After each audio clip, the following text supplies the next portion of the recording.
feel like cook but belly empty. So many days, so many nights, you're sitting in the valley of decision. Can't find no food, can't find no bread, no food for my table. You're living in a city of division. Oh, oh, arise, dry bones. Oh, oh, arise, dry bones. So many days, so many nights, while sitting in a valley of decision. Can't get no bread, no food for my table. Living in a city of division. Oh, oh, arise, dry bones.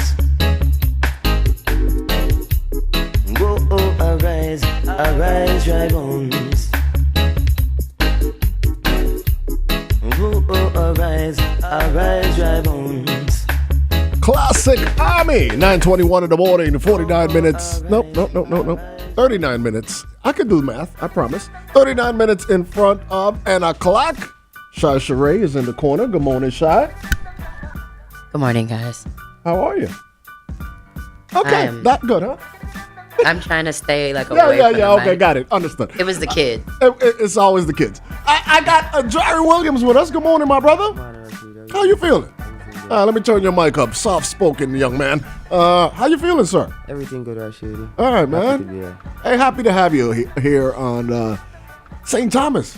Oh, yeah. All right, so you're taking a little vacay on St. Croix. How's it going so far? Everything going good. I'm going to spend a lot of time with family. Never been 8 years before since I've been home, so... You said everything, it? 8 years. Damn. Yeah. Just been working on the career. Well, life happens, so... Yeah.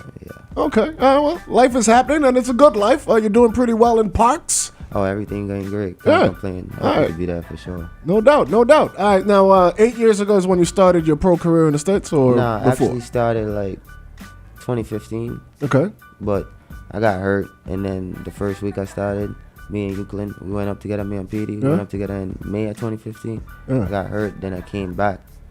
And then for the first couple years of my career, the first 2 years, I've been battling for being homesick, so I keep coming back and forth and stuff. But this has been a steady stay, though. Yeah. That's when I had to buckle down and actually What flipped the switch for you? What was it that made you decide? Okay, let me dedicate myself to this craft of horse racing. Like I said, the first couple of years, it was just like a mental battle. Like me, who I want to do it for. If I want to do it for me, or I'm doing it just to make my dad happy. Right. But so it really messed with me mentally, you know. And like I said, life happens, it can really take a toll on you. But jockeys go through a lot of mental depression. I'm be real, and my problem wasn't weight, like what people say. My problem was my mental, my attitude. That's one. So we spoke about that just last week because we're leading up into the Olympics, and Simone Biles had a similar situation with mental wellness, and I feel like she was the first athlete that put a spotlight on that and was like, yo, you know what I mean? I got to put myself first. Now, it's very similar with horse racing. You got to be focused out there or you could get hurt. And similarly we just look at it like people supposed to spin around 5 times in the air before they touch the ground again.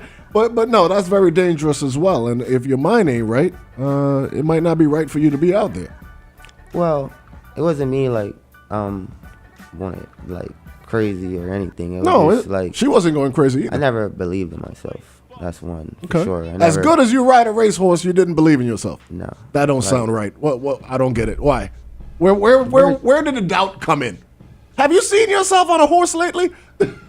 Yeah, but at the time, what people saw, I couldn't see. Since I started my career, a lot of people in my area, or the talent. You got all the talent in the world, but attitude. Yeah. Like, and she got a bad, had a bad temper. Let me say that. So okay, now that's another thing. You can't have a bad temper in horse racing because them jockeys do things out there that piss you off all the time. Yeah, but not.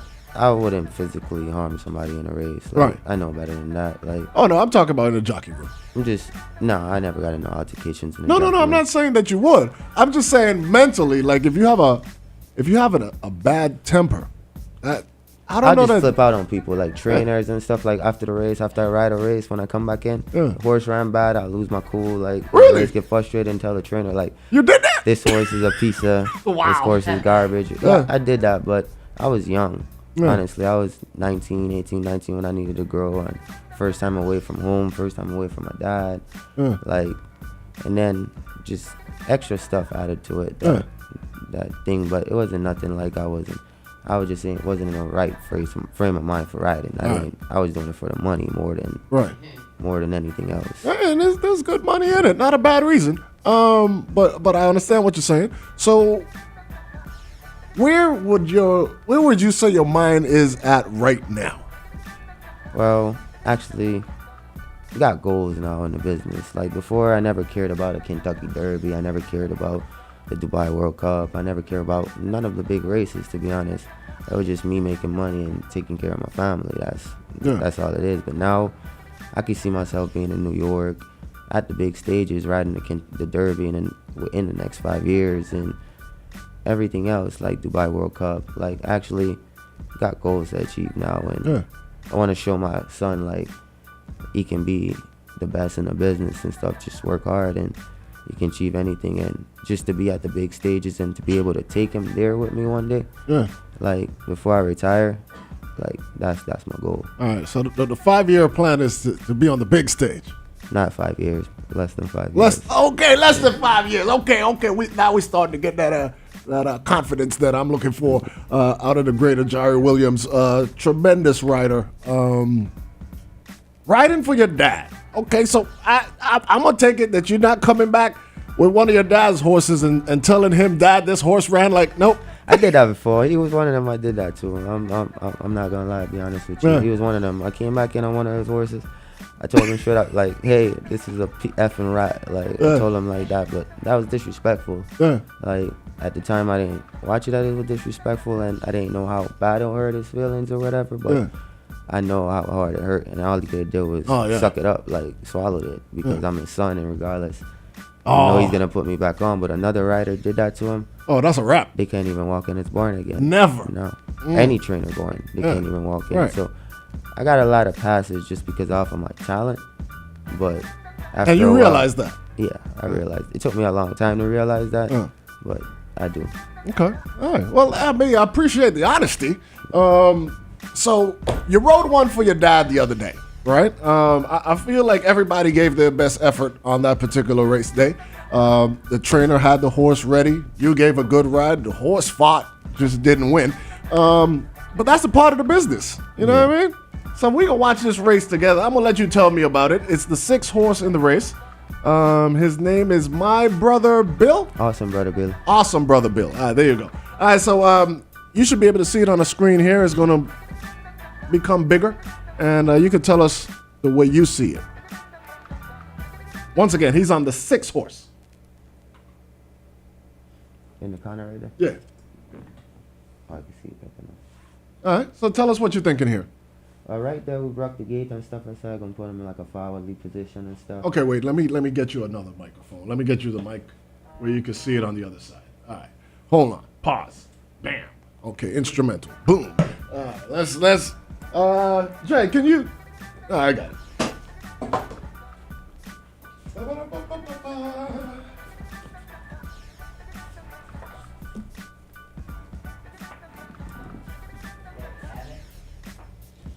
All right, okay, here we go. Take 2. Bam. Well, we're coming out of 6th post. I know I got a couple speed in the race. Other than like myself, my horse would be laying a lane or two right behind the speed and stuff. So I said knowing the speed's coming down from the age side, I'm trying to break him out there, try to put him in a forward position, try to get a good position. But when I broke, I had like 3-4 horses covered me, so I decided to take a hole and take him back a little bit. So then I tucked him in I'd say right behind the first flight. You can see me, I think right there where... That's you in the red? Yeah, I'm tucking him right behind the first couple. So I said, all right, I already see my hole and stuff, but I was going to go around, but the other two on the outside came, so right there, then I said, okay, I got to find my space. So saw the rail starting to open where the horse started to back, but when I started to make my move, the guy on the inside he was in a bad spot, so he was shouting to me for help. So I had to try to keep my horse on him, try to fight for the spot because the 11 is rolling off of me, the outside is dropping in, so I was just trying to get up that rail as clean as possible, but it worked out. We got through. Like, the outside saw us there. I thought you had him right here, bro. And we got through, but when we got through, I thought that was it. I thought I was gone, but like I said, the best part, the inside was a little deeper than the outside, right. And I got caught on the inside, so but when I switched left-handed, draw my horse out, so he can see the other horses coming, he responded a little bit, but they was always coming with two horses coming with a lot of momentum, so they got by me pretty. All right, let me tell you something real quick, right? Couple of things. That's horse racing right there, and I love, because I call the races, but I love to hear you guys describe what's happening out there, because I don't think people take account of all the calculating y'all are doing in real time. And everything is less than a second. Yeah. Like, everything is less than a second. You have to, sometimes it just flow too, like everything like flows. Like, yeah. Sometimes you just get everything just falls in place. Like now everything mostly just flows with me, like instantly, like my body just reacts. And okay, so let me tell you something, man. I don't know if you saw that video. You lost, but you looked great on the top of that horse, bro. Yeah, that's what a lot of people tell me. Even when I lose on horse, I look good on it. But like I said, it took me a long time to get the confidence I have, and it took a lot of great people around me to push me there. My wife, my dad, my brother. Yeah. My dad and my brother and my wife. The three of them is the reason why I'm doing what I'm doing right now at the stage. So you're a new father. How old is? Well, actually, I have two kids. Okay. Yeah, I have two kids. Okay, so you're a new father again. Yeah, new father again. How old is your youngest? My son, he's making 2 in November. He's 20 months right now. All right, so 2 in November. After becoming a father, how did your focus change? Well, with my son, especially with my son, becoming a father with my son, like my daughter, becoming my father to a daughter, that's what really like made me buckle down in like the first couple of years, that like 2018, 2019. So I really like got my stuff together a little bit, but my attitude was still there. But becoming a father to my son, like, I don't want him to have the same attitude I have or the same anger I had. It took me 26 years to get it under control. Like, and just seeing him, he's a baby, but how he reacts and stuff, and knowing it's like in our blood, I would say. It's in the blood, for sure. Yeah, I would say that. So I don't want him to go through the same thing I go through and that hinder him in life. So, like, I gotta be the example, show him the better. I know. It's like pit bulls are bred to fight. You know what I mean? Racehorses are bred to run. That bloodline. Your dad, Yeah. And your dad has calmed down a lot. Yeah. And you have calmed down a lot. Yeah. So, seeing him change help you change any? Well, honestly, no. I'm be honest with you. Like, it was just something nobody could have helped me with. It was just me. I had to correct it myself. Like, nobody could have helped me with that. That's my worst enemy. I'm my own enemy, to be honest. Okay. So I don't think my dad could have helped me. My brother, it just took me going through the stages in life and figure things out on my own. All right. Now, I had your brother Osazi in here, and I exemplified what a jockey should look like. I don't know if you saw that, saw the video. I would challenge you, but you know what I mean? I wouldn't want to make you look bad in front of everybody, bro. I mean, we just looked at how great you ride a horse. It would look weird if I looked better. You know what I mean? So I'm gonna pass. But your brother is doing well in track. Your sister is an entrepreneur. Yeah. How proud are you of the whole family right now? Honestly, you are doing great. All of them. like all of them, even the younger ones too. My little cousins, my aunt's daughter, they all make stuff, sell stuff like keychains, car holders. Like they all got a drive, and like I'm really proud of them, especially Osaze too. Like just to see where he started when we was kids, because I can remember me and him going to his first practice in, I think it was a field in UVI. UVI got out in UVI, going to his first set of running matches and stuff when he was a kid, and to where he's at now, like I'm extremely proud of him. Yeah. All right. Now, well, let's play some Osaze.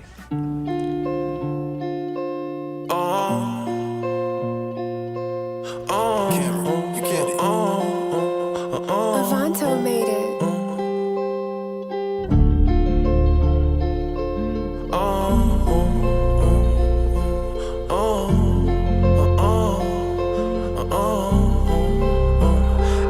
I said I'm tired of it. All these niggas need me working and they lying on me. Love my mama and she watch me from the sky, homie. You don't understand the pain, you will just cry, homie. I got all of my brothers, they say I'm fine, homie. You don't understand, cause my grandma, she flying on me. I got Chronom ride or die, they on my side, homie. I been looking at the angles, check the sign, homie. It ain't never where you start this shit to grind, homie. Yeah, I so don't know why.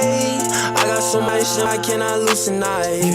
I wish I had money so I treat you right. I've been dealing with this shit, I did it all my life. I don't understand these people, why they try to fight. I've been struggling, but I ain't live a better life. I ain't had no mama, dad like you ain't had no guy. Life you tested me, but grandma always kept me right. Yeah, I only had one brother, taught me how to fight. Ninth grade struggling in school, I had to sacrifice. Started getting in trouble, had to take a move and improvise. Looking at my past, my future, had to visualize. I've been chosen, they don't know it. I've been hooping underrated like the Rosen. Love my grandma and she watch me while she floating. I'ma make it and my family see I'm golden. I got Lizzie that one nigga know I'm the coldest. Where I'm from, we can't do no folding. I've been winning anyway, and that don't never change. Cause that destiny, that this shit keep on approaching. I said I'm tired of it. All these niggas see me working and they lying on me. Love my mama and she watch me from the sky, homie. They don't understand the pain, you will just cry, homie. I got all of my brothers, they say I'm fine, homie. They don't understand, cause my grandma, she flying on me. I got Chronom ride or die, they on my side, homie. I've been looking at the angles, check the side, homie. It ain't never where you start this shit to grind, homie. It ain't never where you start this shit to grind, homie. 9:37 in the morning, 23 minutes in front and a clock. I have A'Jari Williams joining us, professional racehorse jockey, based in Parks in Philadelphia right now, but also rides everywhere. New Jersey, Delaware. Yeah, I saw you at Monmouth the other day. Yeah, that's New Jersey. Yeah. I gotta go to all these tracks. That track actually is beautiful, man. Yeah? It's really beautiful. Yeah. I feel like you're in Saratoga. Okay. Track in New York or something. It's one of the most beautiful tracks I've been to. Oh, okay. Right. All right. And they got some big races over there, so getting your foot wet at Monmouth is pretty cool. Yeah. Did you get to see the first race I rode there like 2 weeks ago? 2 weeks now. It was like a allowance, $72,000 purse. Yeah. Right there at the wire. Oh, Two of $72,000. us came right across the wire. Like, Man, blow the horn for $72,000. Hey. All right. No, I did not see that. I saw the last one. I think that was high school weekend. It was. Okay. Yeah. I think Oh, that's big what it race was. day. Yeah. Listen, man. So what's it like to be in those environments and realize like I'm not that far away from the pinnacle of racing? Well, I've always been in those environments, to be honest. But this time, with me actually wanting to be there instead of wanting to be a small fish in a big fish in a small pond. Yeah. This time, actually being here at Parks and seeing how things opened up for me so quick, like, and the quality of trainers I'm riding for and owners I'm riding for, it really gave me the by next year January I can be right there where I want to be. Now, I mean, I got that from the first time that I had you on virtually. It was a video call, and you described the race.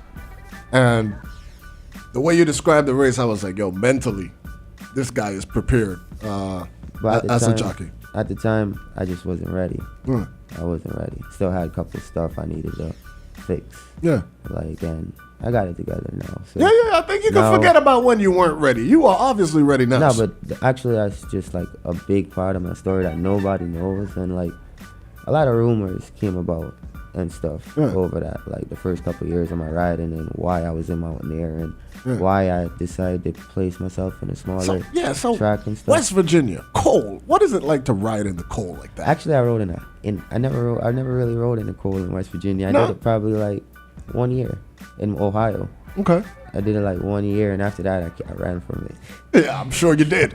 I would go to Tampa, I would go to Florida, or I'll go to Arizona. Like my wife, her parents are owners and trainers also. Okay. So they actually took me out to Arizona 1 year, and I fell in love with it.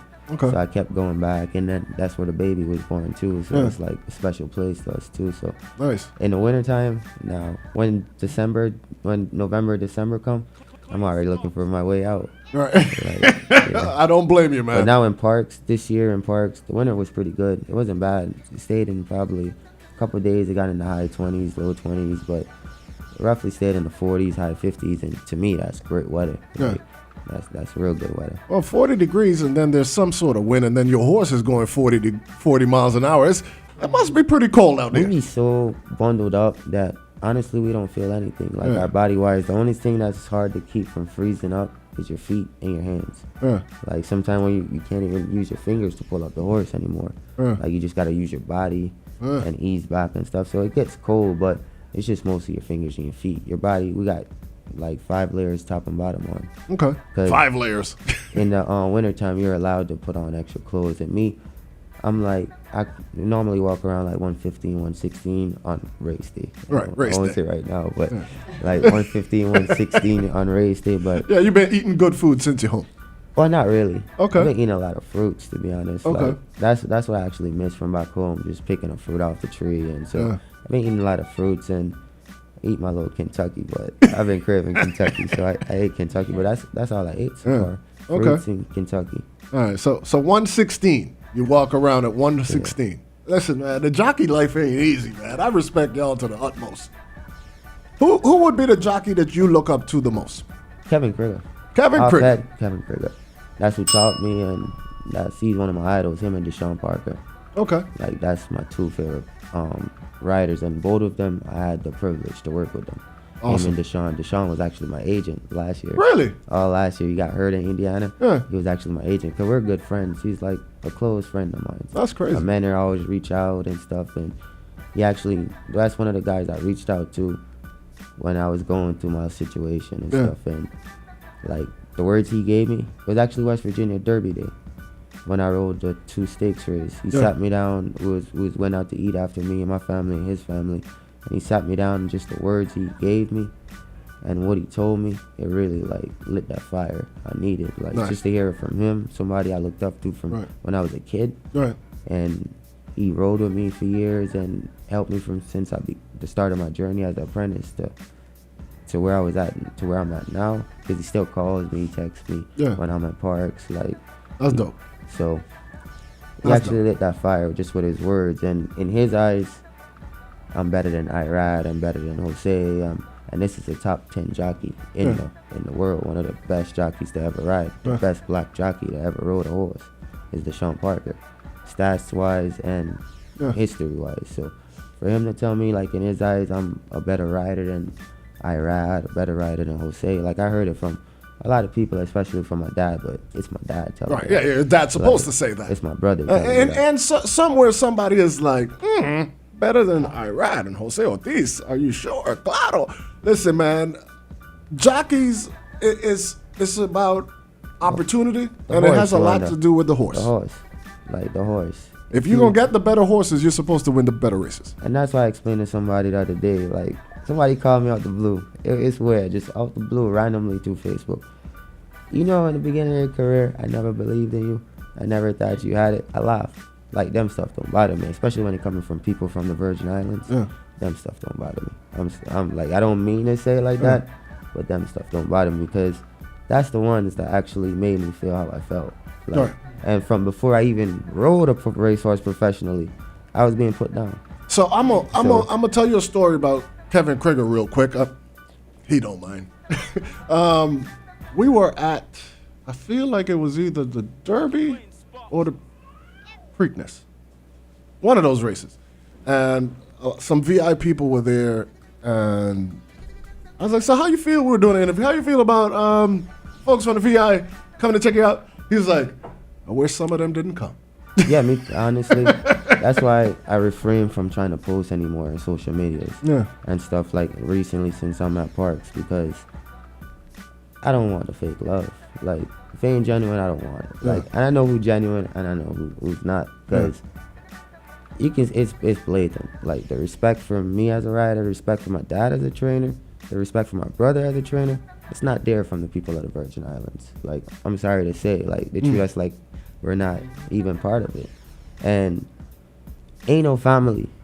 I'm sorry to say, I ain't trying to sound cocky, but ain't no family.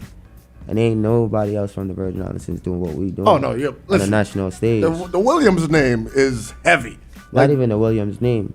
Like, me and Petey and my older brother Omani, we open the doors for mostly all, like, 7 out of 10 of the horsemen that's in America right now. So I'm gonna tell you, I went to Ohio.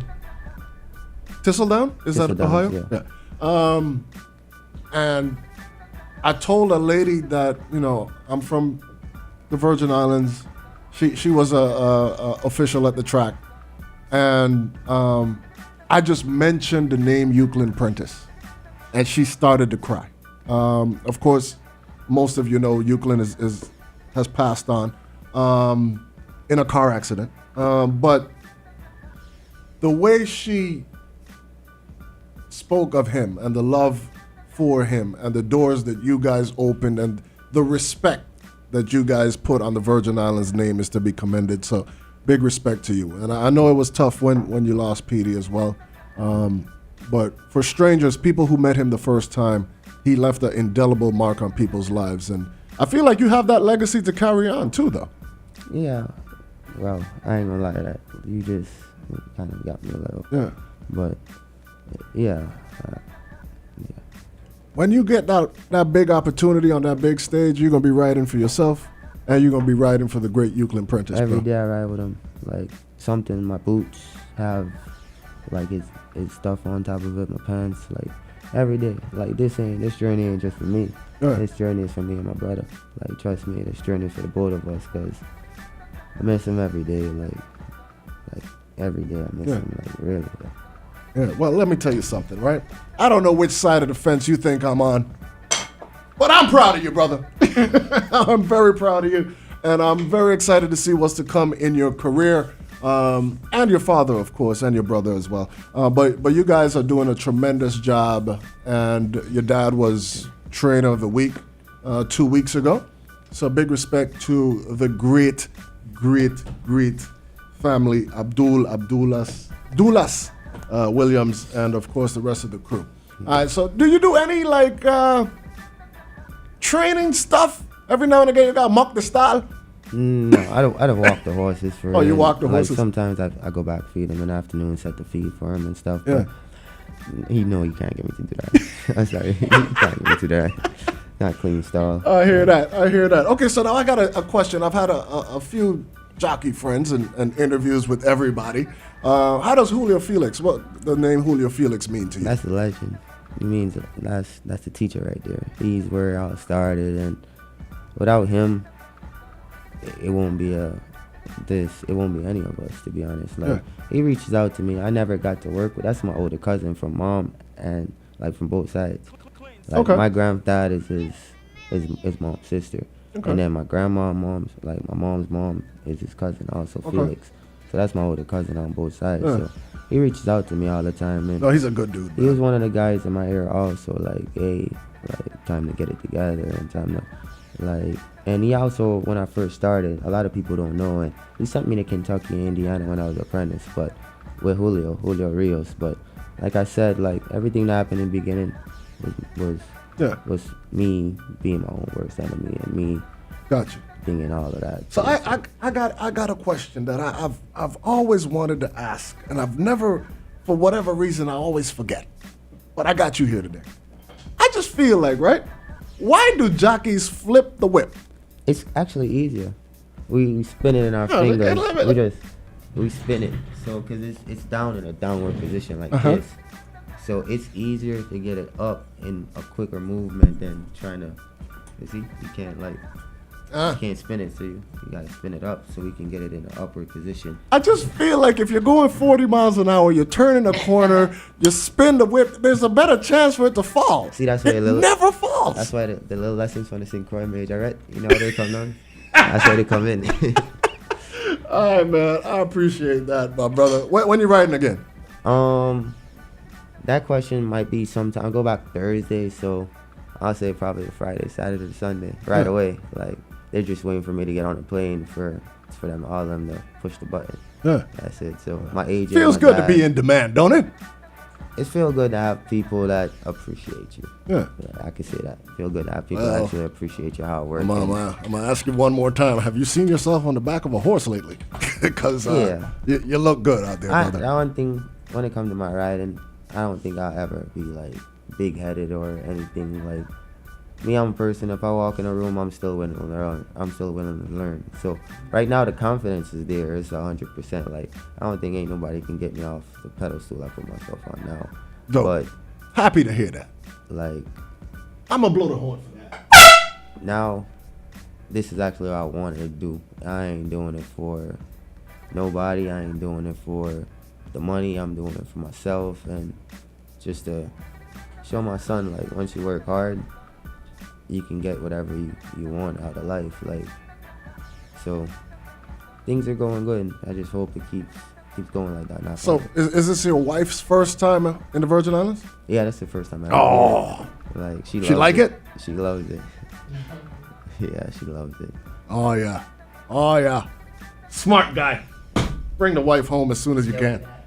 We haven't really been any place yet though, cause I've just been trying to spend all the time with my little brothers, my sisters, my grandmother. So. But you've been to the beach. Yeah, yesterday we've been there all day. Look at that smile. I say beach, he just light up. I needed that. I really needed that. Yeah. Yeah, that's what's up, man. All right, so your wife is originally from Kentucky? She's from California. California? Actually. Okay. Yeah, she's from California. Cool. All right, well, hey, listen, congratulations. Great family, man. Great jockey. What is your dad? I'm gonna end with this.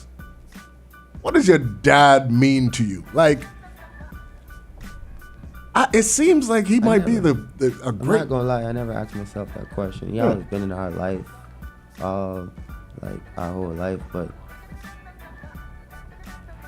I never asked myself a question. Like, that's a deep question to ask myself, but I don't know. My dad, both my parents, I can say. My mom, she's probably listening too. Yeah, sorry, so mom. If you watching, I love you, both my parents, my mom and my dad, like, they always there to pick me up. My brother too, Omani. They're always there to pick me up. So my dad means a lot to me. I'm gonna explain that question. But my brother, Omani, he means everything to me.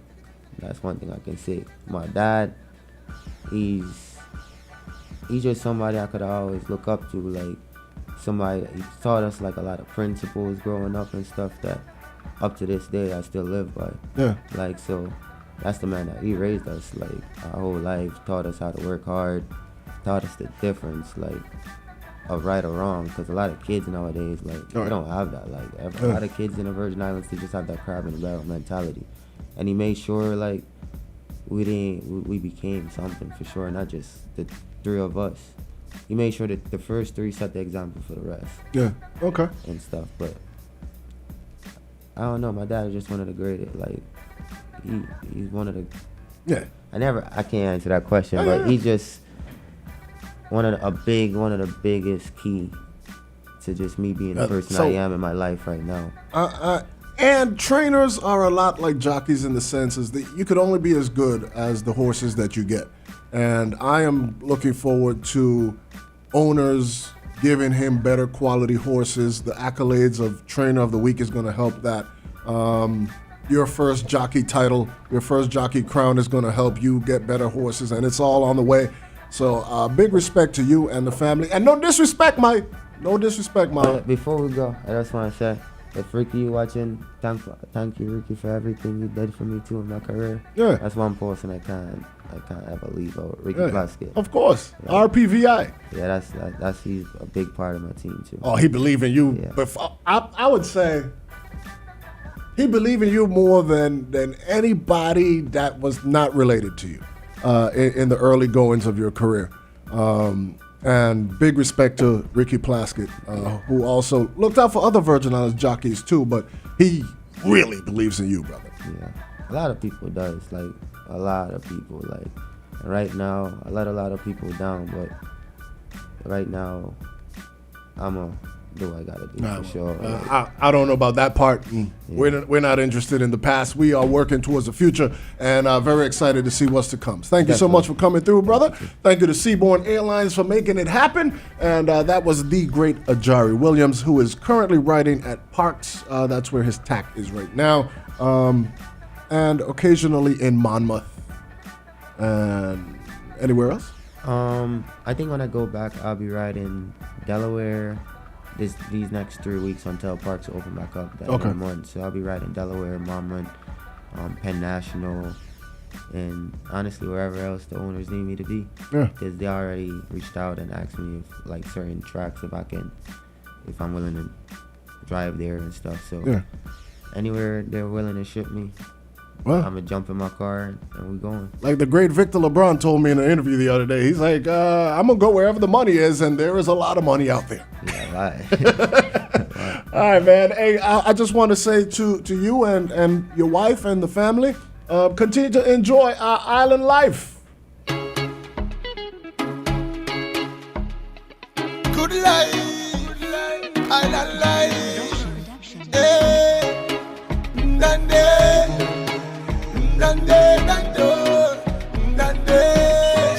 I live where you pay to vacation. Down in the island, this sweet island. I live where you pay to vacation. Oh Lord, down in these islands, this sweet island. Down here I go to the beach and swim. It's hot brother mushy every morning. Breeze blowing and sun shining. This life is such a blessing. If I'm hungry and I don't have nothing, I go call upon my bread.